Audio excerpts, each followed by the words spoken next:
Hey guys, and welcome to Petrol and welcome to this week's Midweek 180. Well, obviously I'm at home this week, and it is absolutely chucking it down with rain today, which has changed a few of my plans for the day, but never mind. I will pop inside and stay dry and film the Midweek 180. If you've not seen one of these before, this is my midweek update where I bring you my news, views and information about upcoming reviews, all filmed in one take. I'm going to put 180 seconds in the bottom left-hand corner of your screen, and that's it. A very simple format. So without further ado, let's get cracking with this week's Midweek 180. I shall start my timer. Okay, leader of the pack last week was Francois G. First time in a while. Well done, sir. And you were joined in the famous five by Ben Higginson, Malcolm Brew, Peter R. and Amanda Jane Cook, or AJ. Congratulations, everybody. Whoever puts the first comment this week, you will be my leader of the pack next week. And the first 5 comments, you will be in my famous 5. Now, where are you and what you're doing? Well, that was Dave from Down Under, who was chilling in the winter, 17 degrees. There's a theme coming in a moment. In Port Artlington, Victoria, Australia. You always comment every week, Dave. I thought I would give you a big shout out, but wherever you are right now and whatever you're doing, put it in the comments below and I'll give you a shout out next week. Now, last week's question was about temperatures and how hot it is. There were lots and lots of people in the kind of high 30s. Shane Wimble, you were in Kent and got 41 degrees in your car.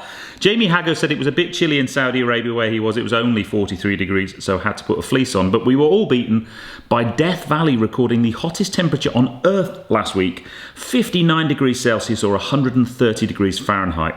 Wow. This week's question is, what do you think about self-driving cars? Because in the UK, we're basically looking at a consultation to allow hands-free driving within the next year. So at the moment we can have level 2 autonomous driving like autopilot in a Tesla, but you have to have your hands on the steering wheel. But we are looking into whether or not we could go to level 3, which basically allows you to do other stuff. I don't know, watch the telly, do your hair. I'd love to know what you think. I'm not convinced myself. I'm not a big fan of all of these kind of level 2 features. I've driven lots of cars with them, but I'd love to know what you think. F1 very quickly, a good win for Lewis. Not the most interesting of races, but motorsport I had to talk about this week. So I don't know if you watched the Moto GP. Valentino Rossi had perhaps the nearest death experience I've ever seen. An absolutely unbelievable crash. It started off quite innocuously, really, but I can't imagine what went through his head after that. I really can't. Absolutely stunning. I mean, I love a bit of Moto GP action. Anyway, new car news is this. Now, it's still a concept. This is the Hyperion XP1. Oh, another hypercar, I hear you cry.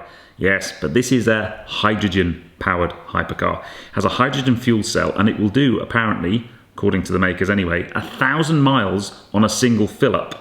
It will have over 1,000 horsepower, biblical 0 to 60 figure of 2 seconds.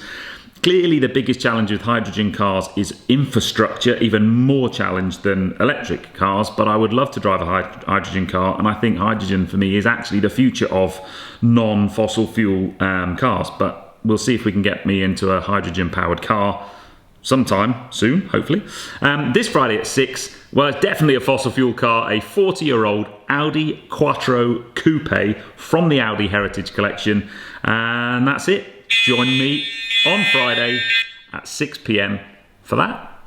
Mate, that was good timing, right? Not bad timing this week. But yes, the Audi Quattro heritage car, you might have seen my film from on Monday where I drove it up to the Motor Museum at Gaydon for SEC private members' first meet. I'll put a card above if you haven't seen that video already, because there were some amazing cars there.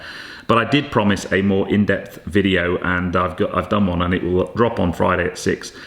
Taking a look at the history of the Quattro, for me, one of the most game-changing cars there has ever been, and a truly special experience to spend best part of a week with that car. But yeah, tune in on Friday at 6 for that. But that's it. I hope you enjoyed this one.